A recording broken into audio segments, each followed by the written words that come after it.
Hey guys, and welcome to episode 7 of Reading from the Public Domain.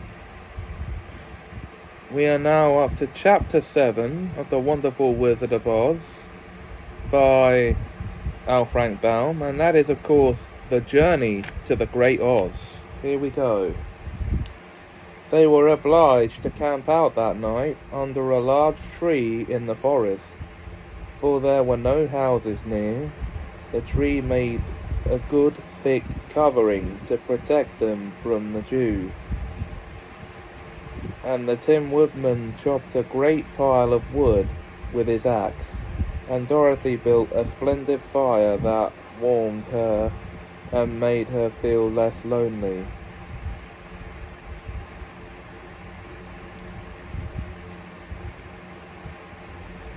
She and Toto ate the last of their bread, and now she did not know what they would do for breakfast. "If you wish," said the Lion, "I will go into the forest and kill a deer for you. You can roast it by the fire, since your tastes are so peculiar that you prefer cooked food. And then you will have a very good breakfast." "Don't! Please don't!" begged the Tin Woodman. "I should certainly weep if you killed a poor deer, and then my jaws would rust again." But the Lion went away into the forest and found his own supper, and no one ever knew what it was, for he didn't mention it. And the Scarecrow found a tree full of nuts and filled Dorothy's basket with them, so that she would not be hungry for a long time. She thought it was very kind and thoughtful of the Scarecrow, but she laughed heartily at the awkward way in which the poor creature picked up the nuts, that he dropped almost as many as he put in the basket. But the Scarecrow did not mind how long it took him to fill the basket, for it enabled him to keep away from the fire, as he feared a spark might go into his straw and burn him up. So he kept a good distance away from the flames, and only came near to cover Dorothy with dry leaves when she lay down to sleep. These kept her very snug and warm, and she slept soundly until morning. When it was daylight, the girl bathed her face in a little rippling brook, and soon after they all started toward the Emerald City. This was going to be an eventful day for the travelers. They had hardly been walking an hour when they saw before them a great ditch that crossed the road and divided the forest as far as they could see on either side. It was a very wide ditch, and when they crept up to the edge and looked into it, they could see it was also very deep, and there were many big jagged rocks at the bottom. The sides were so steep that none of them could climb down, and for a moment it seemed that their journey must end. "What shall we do?" asked Dorothy despairingly. "I haven't the faintest idea," said the Tin Woodman, and the Lion shook his shaggy mane and looked thoughtful. But the Scarecrow said, "We cannot fly, that is certain. Neither can we climb down into this great ditch. Therefore, if we cannot jump over it, we must stop where we are."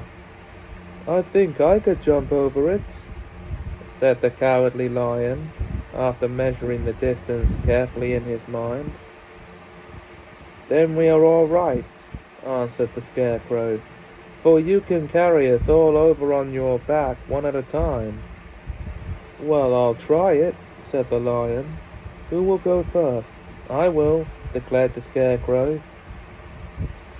For if you found that you could not jump over the gulf, Dorothy would be killed, or the Tin Woodman badly dented on the rocks below. But if I am on your back, it will not matter so much, for a fall would not hurt me at all." "I am terribly afraid of falling myself," said the Cowardly Lion, "but I suppose there is nothing to do but try it. So get on my back and we will make the attempt." The Scarecrow sat upon the lion's back, and the big beast walked to the edge of the gulf and crouched down. "Why don't you run and jump?" asked the Scarecrow. "Because that isn't the way we lions do these things," he replied. Then, giving a great spring, he shot through the air and landed safely on the other side. They were all greatly pleased to see how easily he did it, and after the Scarecrow had got down from his back, the lion sprang across the ditch again. Dorothy thought she would go next, so she took Toto in her arms and climbed on the lion's back, holding tightly to his mane with one hand. The next moment it seemed as if she were flying through the air, and then, before she had time to think about it, she was safe on the other side. The lion went back a third time and got the Tin Woodman, and then they all sat down for a few moments to give the beast a chance to rest, for his great leaps had made his breath short, and he panted like a big dog that has been running too long. They found the forest very thick on this side, and it looked dark and gloomy. After the lion had rested, they started along the road of yellow brick, silently wondering, each in his own mind, if ever they would come to the end of the woods and reach the bright sunshine again. To add to their discomfort, they soon heard strange noises in the depths of the forest, and the lion whispered to them that it was in this part of the country that the Kaladars lived. "What are the Kaladars?" asked the girl. "They are monstrous beasts with bodies like bears and heads like tigers," replied the lion, "and with claws so long and sharp that they could tear me in two as easily as I could kill Toto. I'm terribly afraid of the Kaladars." "I'm not surprised that you are," replied Dorothy. "They must be dreadful beasts." The lion was about to reply when suddenly they came to another gulf across the road. But this one was so broad and deep that the lion knew at once he could not leap across it. So they sat down to consider what they should do, and after serious thought, the Scarecrow said, "Here is a great tree standing close to the ditch. If the Tin Woodman can chop it down so that it will fall to the other side, we can walk across it easily." "That is a first-rate idea," said the lion. "One would almost suspect you have brains in your head instead of straw." The woodman set to work at once, and so sharp with his axe that the tree was soon chopped. That the tree was soon chopped nearly through. Then the lion put his strong front legs against the tree and pushed with all his might, and slowly the big tree tipped and fell with a crash across the ditch, with its top branches on the other side. They had just started to cross this queer bridge when a sharp growl made them all look up, and to their horror, they saw running toward them two great beasts with bodies like bears and heads like tigers.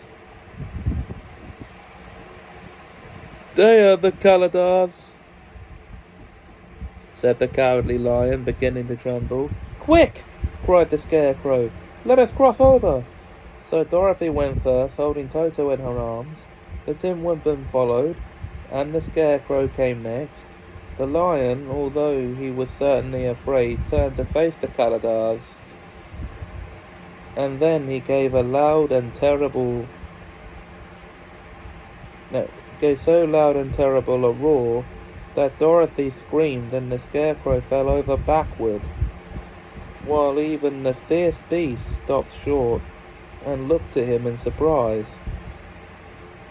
But seeing they were bigger than the Lion, and remembering that there were two of them and only one of him, the Kalidars again rushed forward, and the Lion crossed over the tree and turned to see that they would do next. What they would do next. Without stopping an instant, the fierce beast also began to cross the tree. And the Lion said to Dorothy, "We are lost, for they will surely tear us to pieces with their sharp claws. But stand close behind me, and I will fight them as long as I live." "Wait a minute," called the Scarecrow. He had been thinking what was best to be done, and now he asked the Woodman to chop away the end of the tree that rested on their side of the ditch. The Tin Woodman began to use his axe at once, and just as two Kalidars were nearly across, the tree fell with a crash into the gulf, carrying the ugly snarling brute with it, and both were dashed to pieces.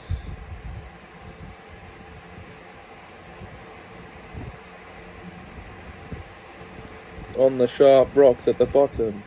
"Well," said the Cowardly Lion, drawing a long breath of relief, "I see we are going to live a little while longer, and I am glad of it, for it must be a very uncomfortable thing not to be alive. Those creatures frightened me so badly that my heart is beating yet."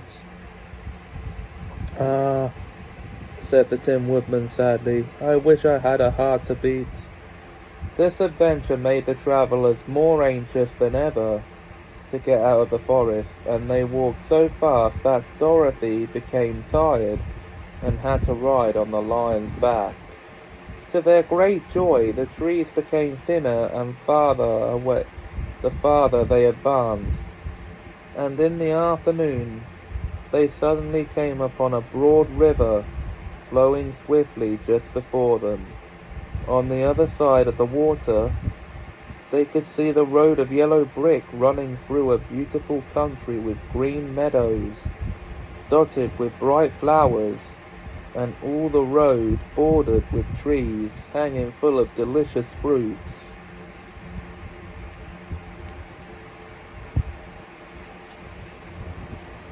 They were greatly pleased to see this delightful country before them. "How shall we cross the river?" said Dorothy. "That is easily done," replied the Scarecrow. "The Tin Woodman must build us a raft, so we can float across to the other side." So the Woodman took his axe and began to chop down small trees to make a raft.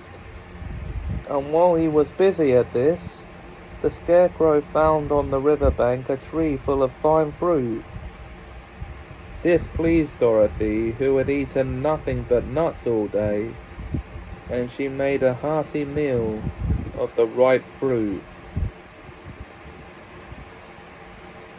But it takes time to make a raft, even when one is as industrious and untiring as the Tin Woodman.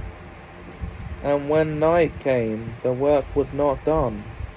So they found a cozy place under the trees, where they slept until the morning, and Dorothy dreamed of the Emerald City and of the good Wizard Oz, who would soon send her back to her own home again. So that was Chapter 7, The Wizard of Oz. We reach the deadly poppy field next time in Chapter 8. Until then, if you enjoyed this video, please like, comment, share and subscribe. Thanks for watching. And have us a magical time.